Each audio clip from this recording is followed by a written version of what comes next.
Hello students, ये academy के platform पर आपका स्वागत है।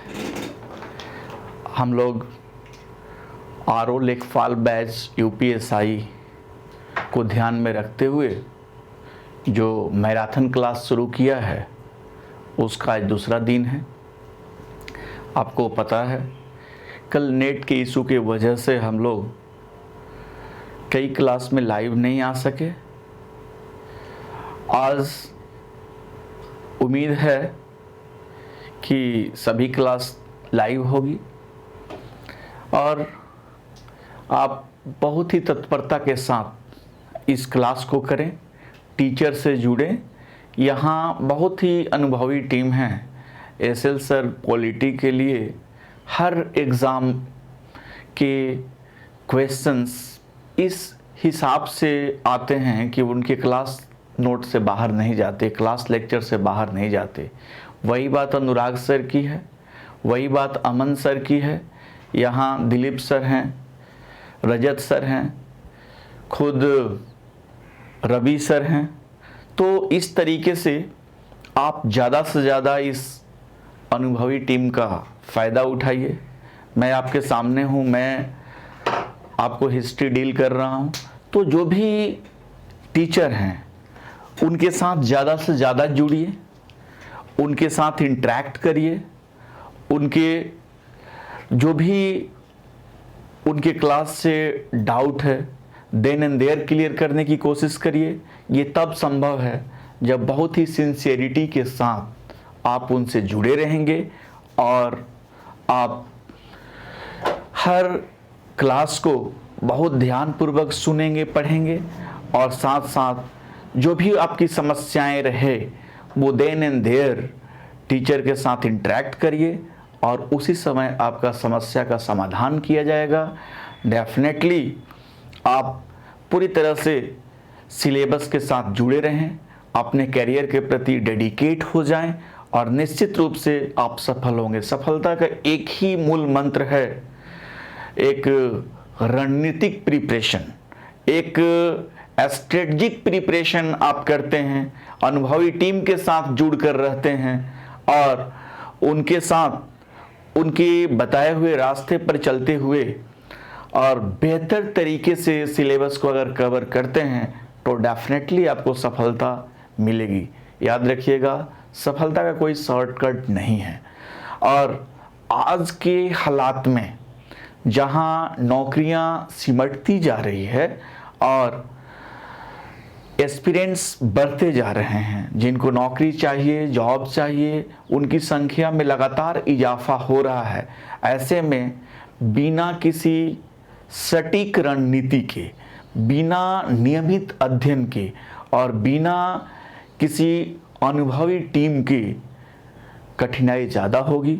तो इसलिए आप अनुभवी टीम के साथ जब आप पढ़ते हैं तो सिर्फ आप अकेले नहीं पढ़ रहे होते हैं, उनके 10 से 15 सालों का जो अनुभव है वो आपके साथ होता है। साथ साथ बहुत सारे किताबों के फैक्ट्स और कंसेप्ट का संचय होता है और बहुत कम समय में उनकी सारी नॉलेज जो आपके एग्ज़ाम के लिए ज़रूरी है वो पहुंच जाता है।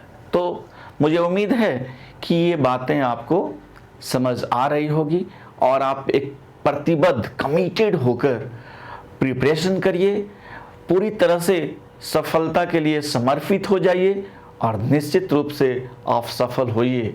ये हमारी टीम की शुभकामना भी रहेगी, साथ साथ हमारा मेहनत भी रहेगा।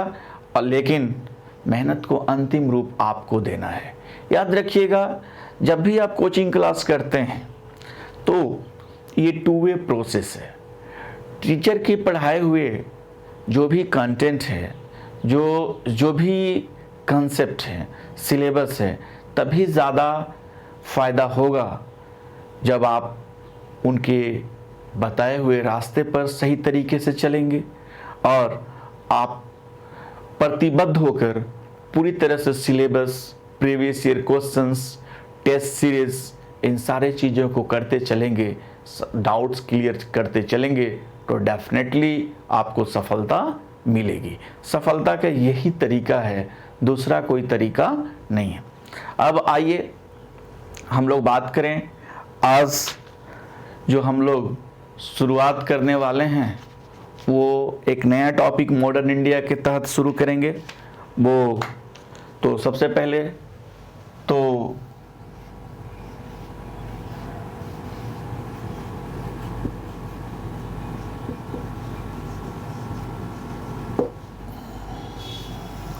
सबसे पहले मॉडर्न इंडिया या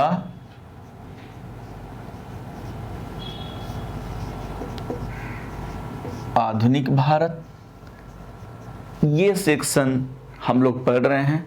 इसमें भी आज जो हम पढ़ने जा रहे हैं वो आज का टॉपिक है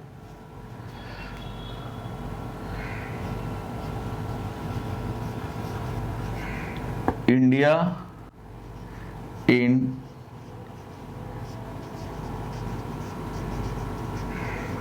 18th सेंचुरी।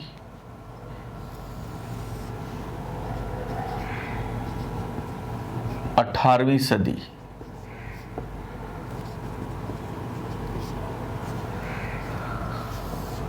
तो हम जो पढ़ने जा रहे हैं इंडिया इन 18th सेंचुरी, 18वीं सदी का भारत आज हम पढ़ेंगे। तो याद रखिएगा, हमने कहा कि मॉडर्न इंडिया, तो एक दो बात आप याद रखिएगा। मॉडर्न इंडिया को ज़्यादा बेहतर समझने का यहाँ हम दो बातें करेंगे हमेशा, कि एक तो आपकी बेहतर समझ बने और दूसरे आपके एग्जाम्स में पूछे हुए अधिकांश प्रश्न आपके क्लास से आ जाएं, आपके तैयारी से आ जाएं। तो याद रखिएगा, जो उतने क्वेश्चन निश्चित रूप से हर सेक्शन से आएंगे जितने क्वेश्चन को करके आप सिलेक्ट हो जाएंगे। ठीक है, तो याद रखिएगा दो बातें। जब भी आधुनिक भारत की बात करते हैं तो यहाँ अगर भारत है और यहाँ अगर आप देखेंगे यूरोप है, तो यूरोप में जो भी घटनाएं घट रही थी वो पूरे संसार पर इसका असर पड़ा। यानी यहाँ पर यूरोप में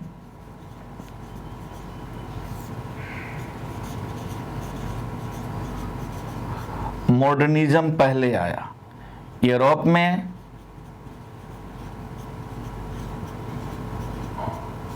आधुनिकतावाद, या यूरोप पहले मॉडर्न बना और यहां से मॉडर्निज्म संसार के अन्य क्षेत्रों में फैलता है।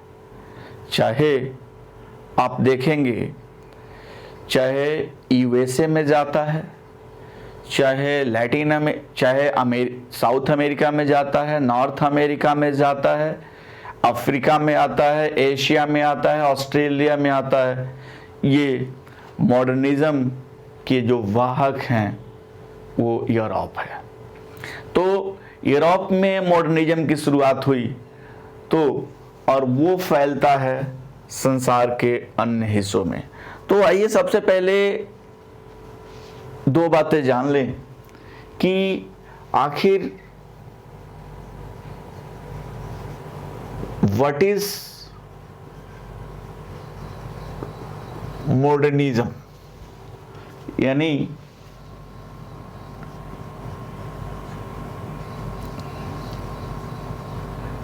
आधुनिकतावाद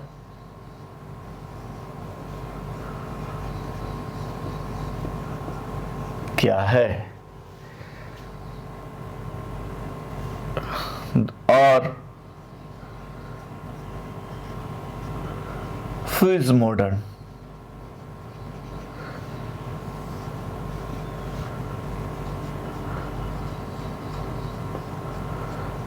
आधुनिक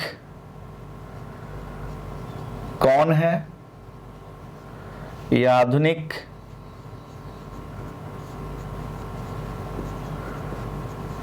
किसे कहते हैं, to whom we call modern.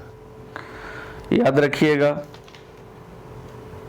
Modernism के अलग अलग आम बोलचाल में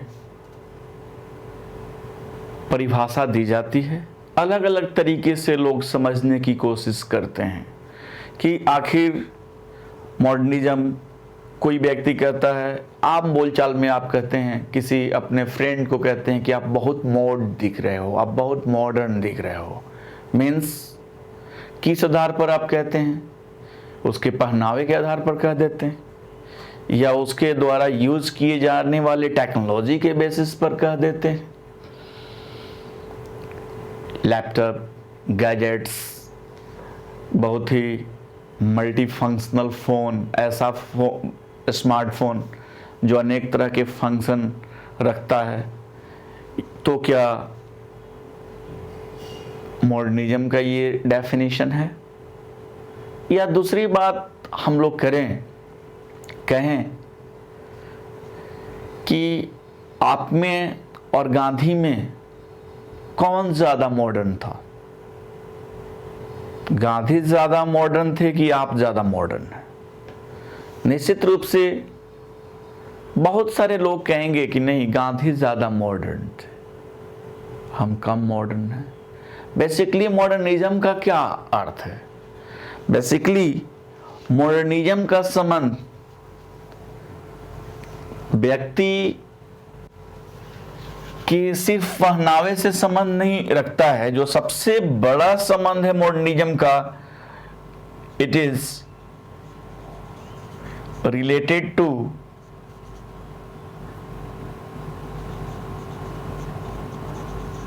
एन आइडियोलॉजी। यह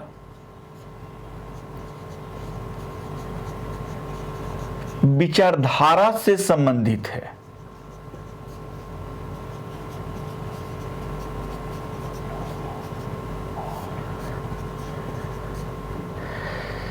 किससे संबंधित है? विचारधारा से संबंधित है। कैसी विचारधारा?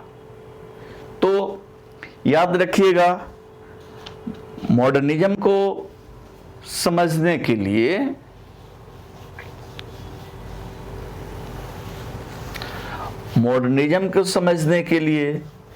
इससे संबंधित कुछ विचारधारा है। क्या है वो विचारधारा? तो याद रखिएगा, वो है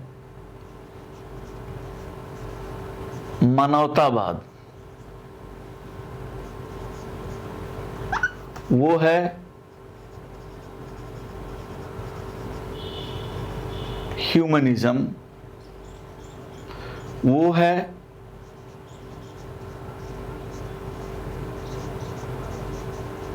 तर्क बुद्धिवाद। क्या है?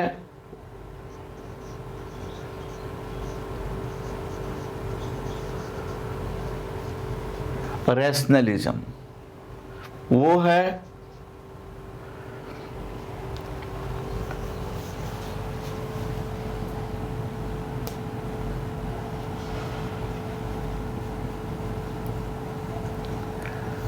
वैज्ञानिक शिक्षा, यानी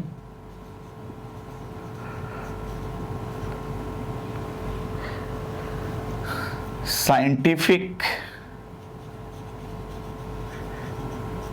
एजुकेशन।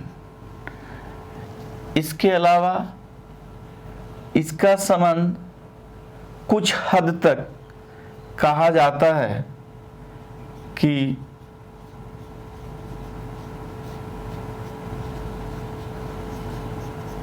विधि के शासन, अर्थात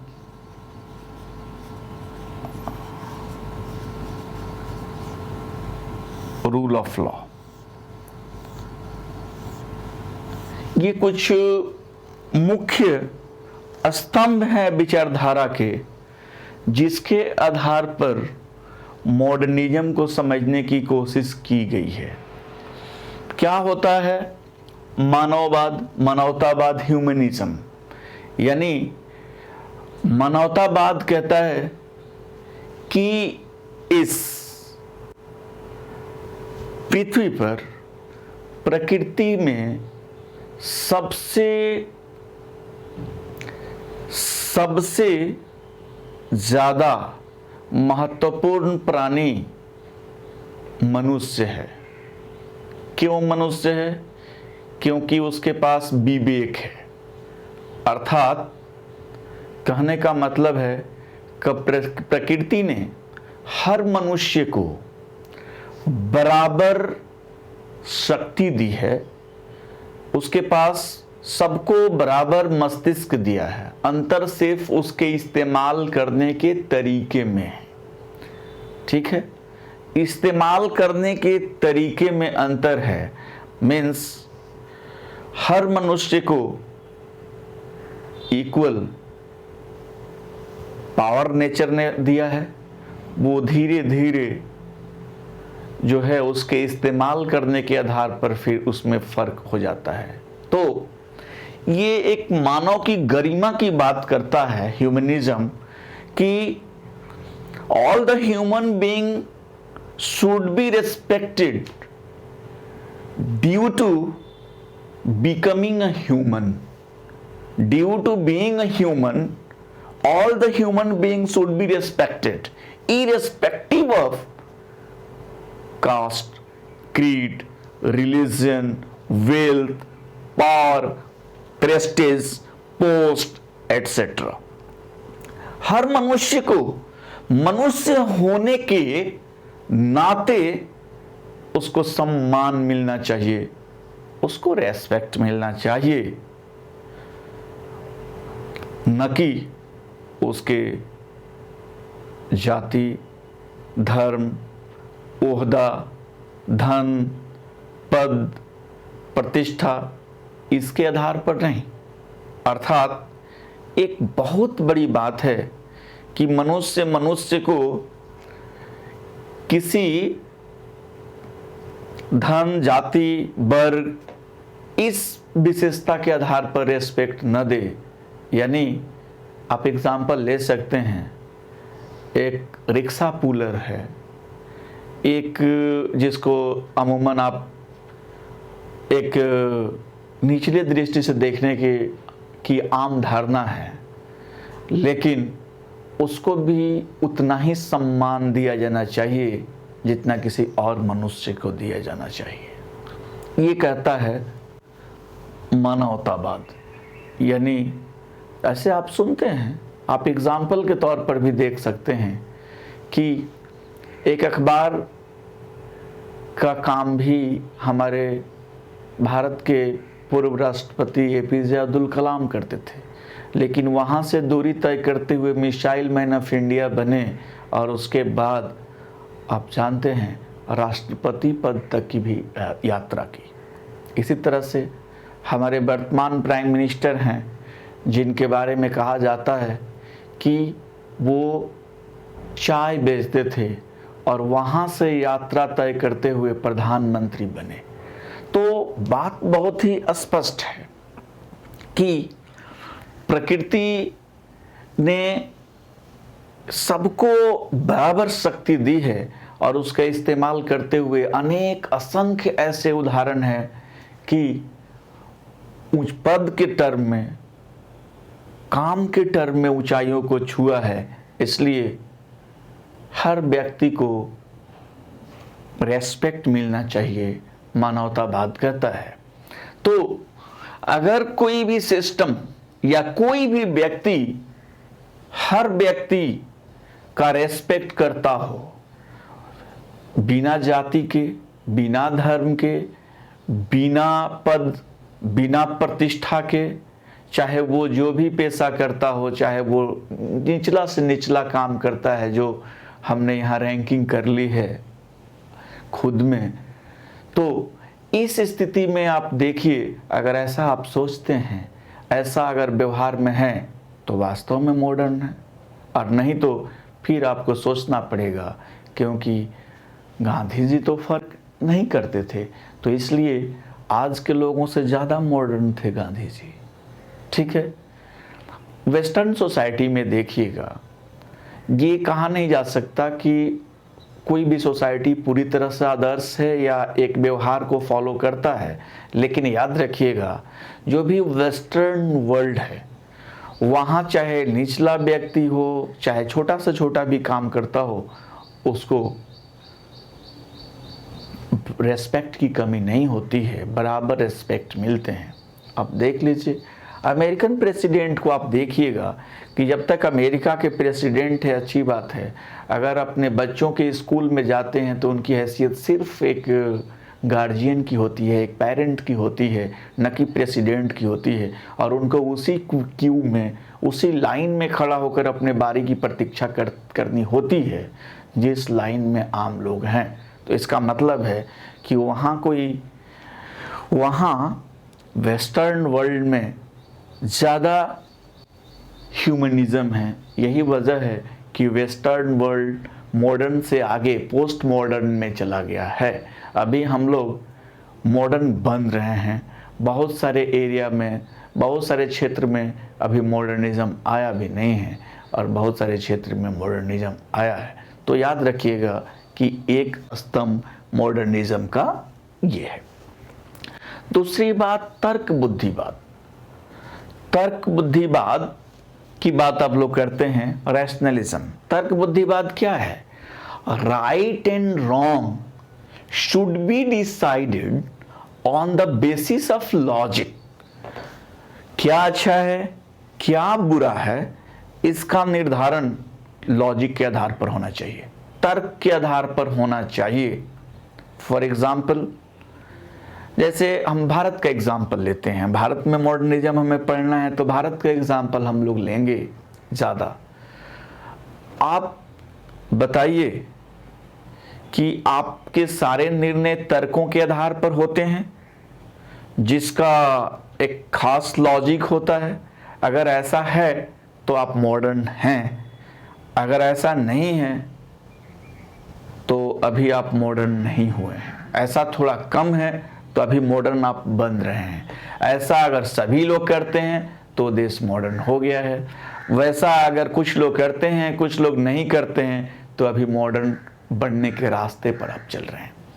आइए एग्जाम्पल के तौर पर इसे समझने की कोशिश करें कि अच्छा और बुरा, यानी एक आम कॉमन एग्जाम्पल लीजिए। याद रखिएगा अभी मॉडर्निज्म को हम समझने की कोशिश कर रहे हैं, फिर हम बेहतर तरीके से मॉडर्न इंडिया को समझ पाएंगे। तो पहली बात ये देखिए कि आप एक तार्किक रूप से समझाने की कोशिश करिए कि भारत के सड़कों पर चलते हैं, बिल्ली के रास्ता काटने से, आपके जो पाथ है उसको क्रॉस कर देने से आपको क्यों रुक जाना चाहिए? ठीक है, तो इसका क्या लॉजिकल बेस है? रैशनलिज्म इसका क्या है? इसका क्या तर्क बुद्धि है? क्या इसका ये निर्णय किस आधार पर लिया जाता है? लॉजिक है इसमें कुछ? निश्चित रूप से ये सुपरस्टिशन है, ये एक अंधविश्वास भरी मान्यता है। क्या वेस्टर्न वर्ल्ड में भी ऐसा होता है? ये मैं नहीं कहता कि जो लोग पूरी तरह से, जो भी देश मॉडर्न हो गया है वहाँ सुपरस्टिशन नहीं है। सुपरस्टिशन का डिग्री में अंतर जरूर होगा। वहाँ अगर होगा भी तो बहुत कम होगा, जबकि जहाँ मॉडर्निज्म पूरी तरह से स्थापित नहीं हुआ है वहाँ ज़्यादा होगा।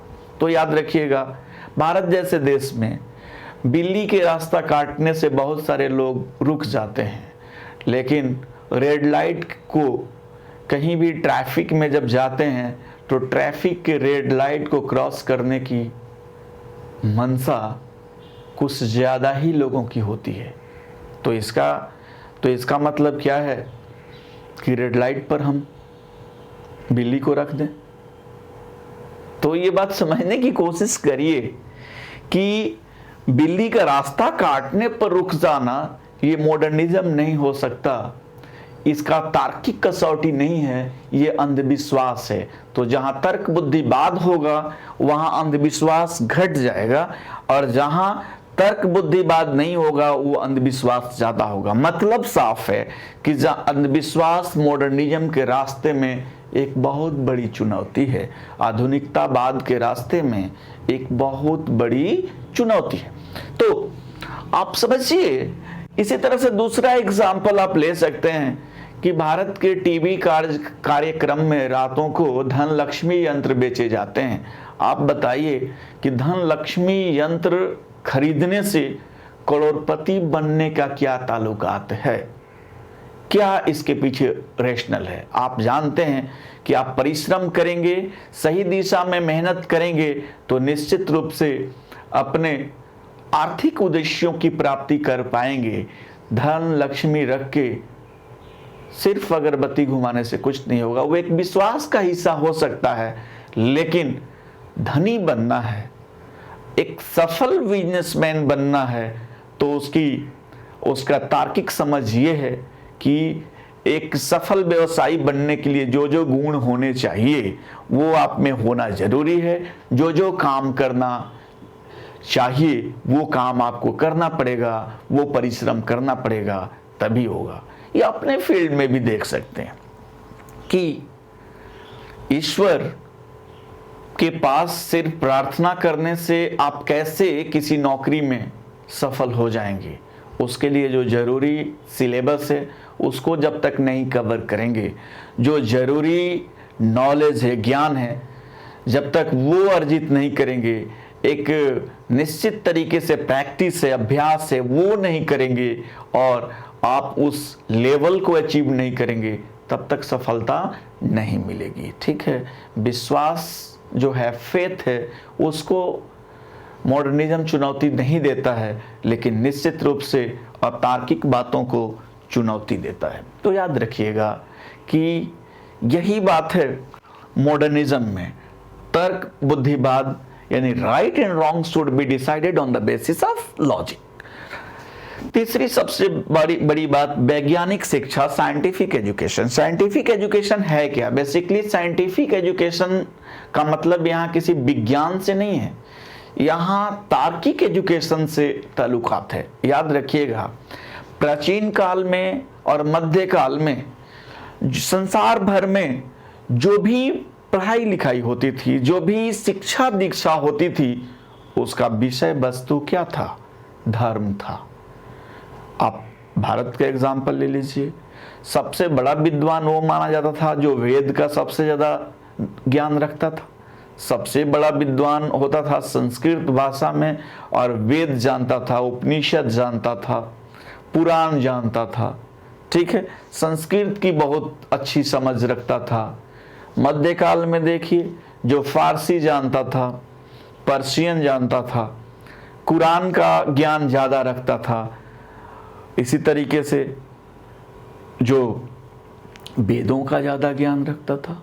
तो याद रखिएगा, अमूमन प्राचीन काल संसार में कहीं भी, यूरोप में भी लीजिए, जो बाइबल से ज़्यादा ताल्लुकात रखता था, जो धर्म से संबंधित बातों का ज्ञान ज़्यादा रखता था, वो प्राचीन और मध्यकालीन यूरोप में क्या था? ज़्यादा पढ़ा लिखा था। यानी एजुकेशन का विषय वस्तु रिलीजियन था।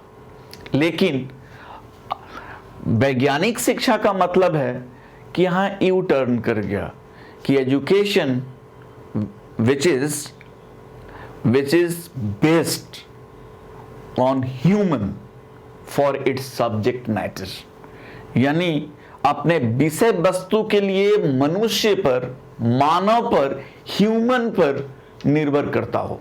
याद रखिएगा, यानी पहले शिक्षा के केंद्र में धर्म था, लेकिन आधुनिक वर्ल्ड में शिक्षा का केंद्र क्या हो गया? मनुष्य हो गया। फिजिक्स हम पढ़ेंगे, किस लिए पढ़ेंगे? पंखा बनाएंगे, मनुष्य को उससे सहूलियत होगी। फिर एसी बनाएंगे, मनुष्य को सहूलियत होगी। टेलीविजन बनाएंगे, मनुष्य को सहूलियत होगी। पॉलिटिकल साइंस पढ़ेंगे, एक अच्छे इंस्टीट्यूशंस बनाएंगे जिससे मनुष्य को रूल रेगुलेशन में सहायता होगी। संस्कृति को बेहतर तरीके से जानेंगे ताकि शासन को और बेहतर तरीके से हम आगे कर पाएं, इसलिए उसका अध्ययन जरूरी है। साहित्य को इसलिए पढ़ेंगे कि मनुष्य के प्रति संवेदना आए, समाज के प्रति संवेदना आए, समाज के प्रति कर्मठता बढ़े।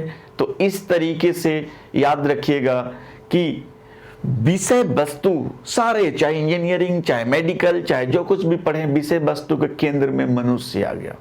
कई क्वेश्चन आप पूछ सकते हैं। कहते हैं मेडिकल साइंस में पशुओं के लिए भी तो आप बनाते हैं मेडिसिन, दवा, निश्चित रूप से बनाते हैं, लेकिन पशु ज़्यादा उपयोगी किसके लिए है? मनुष्य के लिए है। क्योंकि मनुष्य का गाय, इस व्यक्ति का गाय, उसको बीमार नहीं पड़ना चाहिए, उसको ठीक होना चाहिए, क्योंकि गाय से उनको फायदा है। या किसी न किसी तरीके से उन पशुओं से आप जुड़े हुए हैं, या दूसरी तरीके से आज एक नई अवधारणा, जो भी प्राकृतिक रूप से जो भी पेड़ पौधे हैं या जीव जंतु हैं, उन्हें बचाए रखना हमारी मजबूरी है, क्योंकि उनके अस्तित्व के बिना ह्यूमन का अस्तित्व भी नहीं है। याद रखिएगा, जो पर्यावरण की अनुक्रियाएं हैं, जो इंटरेक्शंस हैं, वो कितना उपयोगी हैं, आपको इन्वायरमेंट के सेक्शन में या विज्ञान के सेक्शन में ज़्यादा पढ़ाया जाएगा। तो इस तरीके से आप समझने की कोशिश कीजिए कि यहाँ वैज्ञानिक शिक्षा, साइंटिफिक एजुकेशन आ गया, जिसके केंद्र बिंदु में कौन है? मनुष्य है। याद रखिएगा, विधि के शासन, तो विधि के शासन या विधि का शासन, that is rule of law, यानी यहां मतलब है कि no person is above the law. Modernism में एक बात है कि कानून सबके लिए है और कानून से ऊपर कोई नहीं है। कानून सबके नजर में सभी लोग बराबर हैं और कानून से ऊपर कोई नहीं है। अमूमन प्राचीन काल और मध्यकाल में, एंशिएंट में और मेडिवल में एक बात चलता था जिसको कहा जाता था कि रूल ऑफ पर्सन यहां पर है, यानी रूल ऑफ किंग्स, यानी no law was above the king. कोई भी कानून राजा से बड़ा नहीं होता था। राजा ने अगर कह दिया कि किसी व्यक्ति का सर कलम किया जाए तो वो लॉ है, वो कानून है और उसको किया जाएगा। तो इस तरीके से आप समझिए कि पूरे मॉडर्न में एक पिलर है रूल ऑफ लॉ। इसके और भी बहुत सारे आयाम हैं, लेकिन ये मुख्य आयाम है। याद रखिएगा, जब भी हम मॉडर्न इंडिया पढ़ेंगे तो ह्यूमनिज्म की बात, रैशनलिज्म की बात, साइंटिफिक एजुकेशन की बात और रूल ऑफ लॉ की बात आप पढ़ेंगे। याद रखिएगा, रूल ऑफ लॉ के लिए नेशनल मूवमेंट में लगातार काम हो रहा है कि कानून के सामने सभी लोग बराबर होने चाहिए, चाहे वो यूरोपियन हो और चाहे वो इंडियन हो। इसी तरह से साइंटिफिक एजुकेशन की लगातार बात यहाँ हो रही है कि एजुकेशन को, जो यूरोप में एजुकेशन है, जो साइंटिफिक एजुकेशन है, मॉडर्न एजुकेशन है, उसी को यहाँ लागू किया जाए। रैशनलिज्म की लगातार बात हो रही है। आप देखिए, सोशियो रिलीजियस मूवमेंट जो आपके यहाँ राजा राम मोहन रॉय करते हैं, वो पूरी तरह से रैशनलिज्म को आधार बनाया जाता है, तर्क बुद्धिवाद को आधार बनाया जाता है। मानवतावाद, ह्यूमनिज्म की लगातार बात होगी। आप देखिएगा कि मनुष्य में कोई कमी नहीं है, चाहे आप स्वदेशी आंदोलन पढ़ेंगे भारत में, मॉडर्न इंडिया में, चाहे आप देखेंगे नेशनल मूवमेंट की प्रेरणा की बात करेंगे, तो इन सारी चीज़ों की बात होगी, सभी चीज़ों की मांग होगी। तो इन चीज़ों को समझ लेना बहुत ज़रूरी है, तब आगे आप बढ़ सकते हैं, समझ सकते हैं। तो हमने पहली बात ये कहा कि आधुनिकतावाद क्या है, तो ये सारी चीजें जहां है वो आधुनिकतावाद है। और आधुनिक कौन है? जो इन चीजों को फॉलो करता है। क्या आपके सारे निर्णय तर्कों के आधार पर है? क्या आप साइंटिफिक एजुकेशन की बात करते हैं? क्या किसी धर्म के आधार पर बातों की अगर व्याख्या करने की कोशिश करते हैं तो फिर आप मॉडर्न नहीं हैं। और विधि के शासन, रूल ऑफ लॉ, यानी कानून से बड़ा कोई नहीं है, इस तरह की सोच है क्या? अगर इस तरह की सोच है तो अच्छी बात है, और नहीं तो भारत जैसे देश में देखते हैं लगातार कहा जाता है कि मैं इस व्यक्ति के रिश्तेदार हूँ, मैं इस व्यक्ति के जानकार हूँ, मैं किसी किसी ऐसे व्यक्ति जो बहुत ही बड़े ओहदे पर पहुँचे हैं, वो यानी रूल ऑफ लॉ को हम यहाँ तोड़ने के लिए तैयार हैं। यानी आप अपने से कमज़ोर लोगों को जब आप रेस्पेक्ट नहीं देते हैं, या किसी मोची, सफाई कर्मचारी या फिर रिक्शा पुलर, या जिसको समाज में वेंडर्स निचले काम करते हैं और उनको आप एक मनुष्य होने के नाते अगर रिस्पेक्ट नहीं देते हैं या कहीं ना कहीं इस तरह की सोच हमारे दिमाग में अगर नहीं है तो निश्चित रूप से अभी हम मॉडर्न नहीं हैं, अभी मॉडर्न होने में हमें समय लगेगा।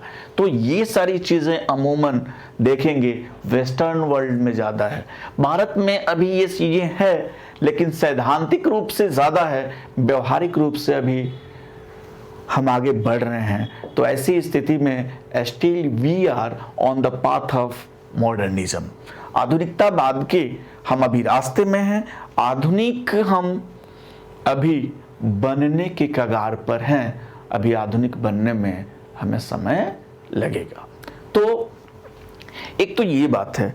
दूसरी बात है, याद रखिएगा कि जो हिस्ट्री का डिवीजन किए हैं, डिवीजन किया गया है 3 भागों में, उसको भी थोड़ी सी हम लोग समझ लेते हैं। यहाँ इतिहास का जो बंटवारा हुआ है, जो इतिहास का विभाजन हुआ है, किसमें किसमें?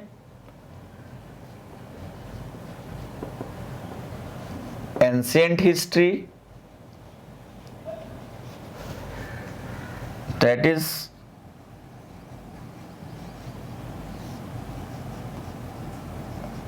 प्राचीन Bharat,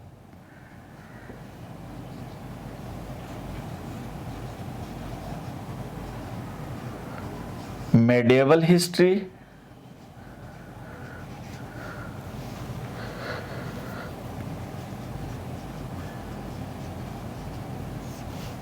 that is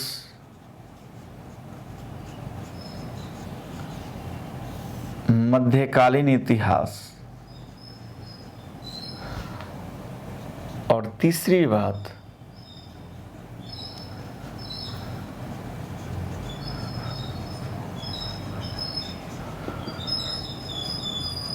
modern history या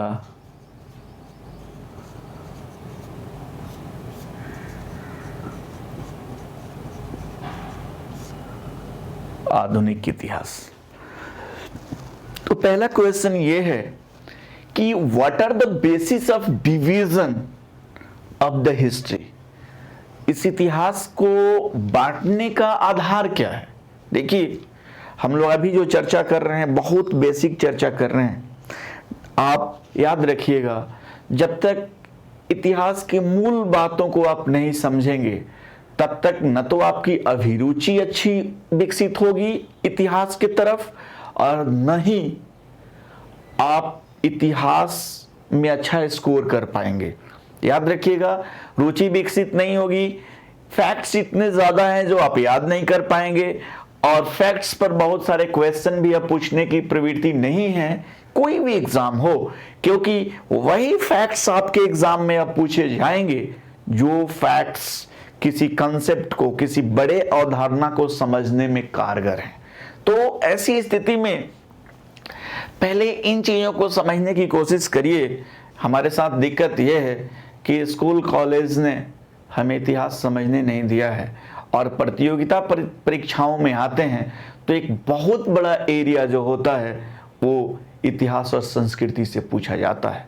चाहे आप आईएएस के एग्ज़ाम देख लें, 20 to 22% क्वेश्चन सिर्फ हिस्ट्री कल्चर से प्रीलिम्स एग्ज़ाम में अमूमन आ जाते हैं। अगर आप देखेंगे डायरेक्ट इनडायरेक्ट कोरिलेट करके, यही चीज़ें पीसीएस एग्ज़ाम्स में हैं।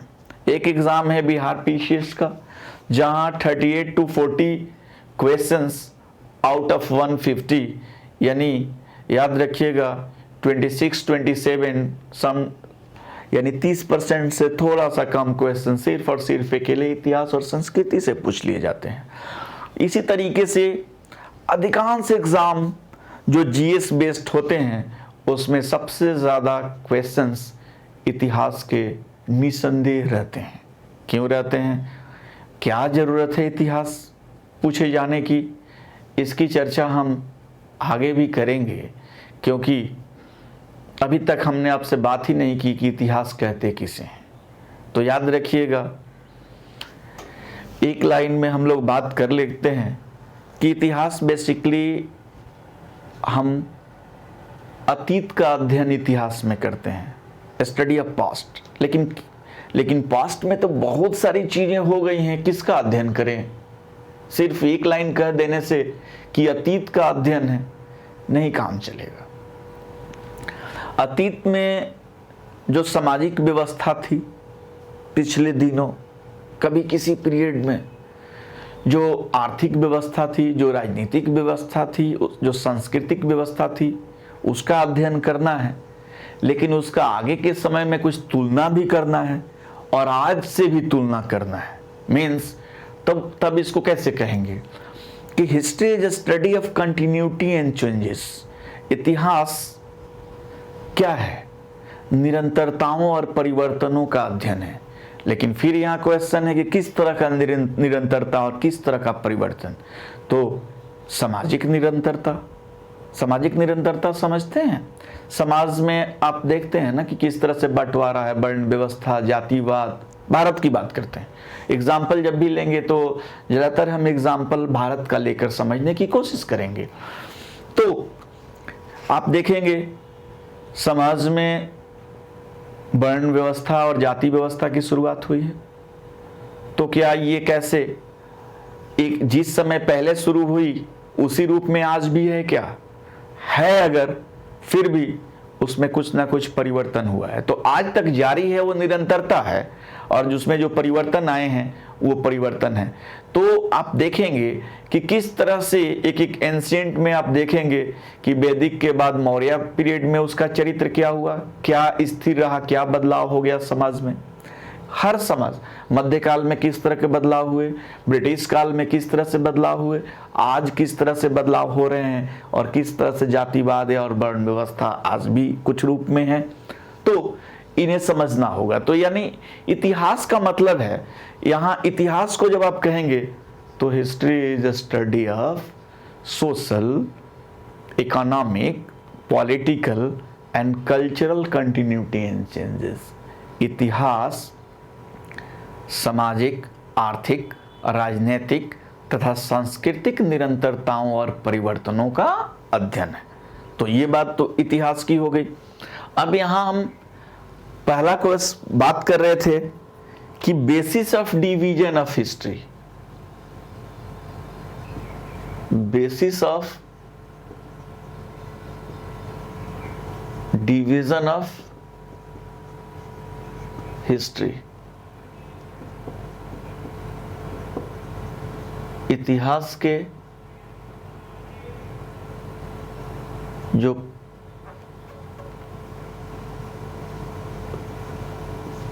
काल विभाजन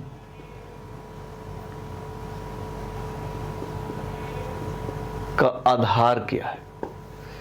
इतिहास के काल विभाजन का आधार, इतिहास के काल विभाजन का आधार यानी प्राचीन काल, मध्यकाल और आधुनिक काल।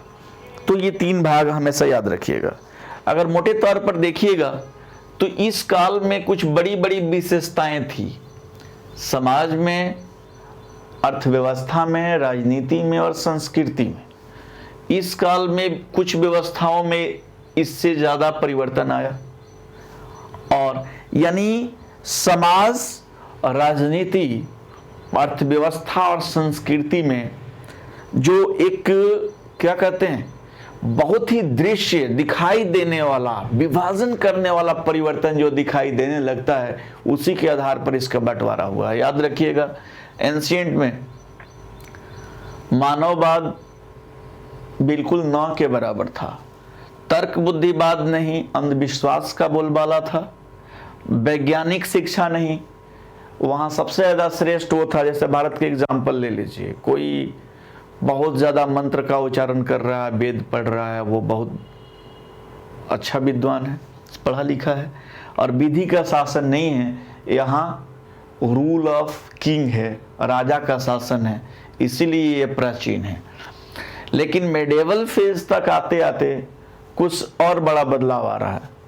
आप देखेंगे थोड़ी सी ह्यूमनिज्म के तत्व आ रहे हैं, यहाँ रैशनलिज्म थोड़ी सी आना शुरू हो जाता है।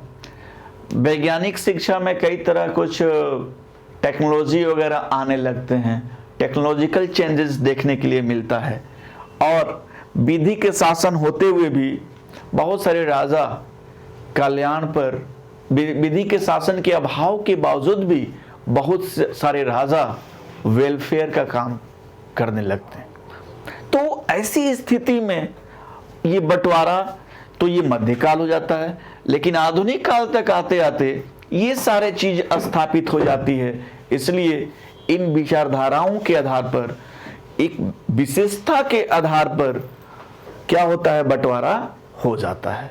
तो मुझे लगता है कि अब आप ये समझ गए हैं कि आधुनिक कौन है, यानी आधुनिकतावाद, यानी और ये सारी चीजें शुरू हुई थी यूरोप से, और जो भी यूरोप से संपर्क होता है इस आधुनिकतावाद के बाद, जो आधुनिक विशेषताएं स्थापित हो जाती हैं, उसके बाद संपर्क जो होता है वो यूरोपीय व्यापारिक कंपनियों के माध्यम से होता है। और ये यूरोपीय व्यापारिक कंपनी है, जो ट्रेडिंग कंपनीज हैं, ये यहाँ इंटरेक्शन करने लगती है और इनका बड़ा ही व्यापक उद्देश्य होता है अपने लिए, अपने प्रॉफिट को मैक्सिमाइज करने के लिए। तो यहाँ वो सत्ता स्थापित करने की कोशिश करने लगते हैं, और जब सत्ता स्थापित करते हैं तो चूंकि वो आधुनिक हैं तो कोई भी काम करेंगे वो आधुनिक तरीके से करेंगे। यही वजह है कि ब्रिटिश सत्ता की स्थापना के साथ भारत में आधुनिकता की शुरुआत हो गई, इस तरह की धारणा है। लेकिन इसकी भी आगे हम पड़ताल करेंगे जब पूरी तरह से 18वीं सदी पढ़ेंगे और 1757 के बाद ब्रिटिश शासन की स्थापना आगे बढ़ती है, किस तरह से उनका विस्तार होता है। इन चीज़ों को जब हम ध्यान से और विस्तार पूर्वक पढ़ेंगे तो हमारी समझ विकसित होगी। लेकिन याद रखिएगा, इन चीज़ों का बहुत ज़्यादा मॉडर्न इंडिया में इस्तेमाल है।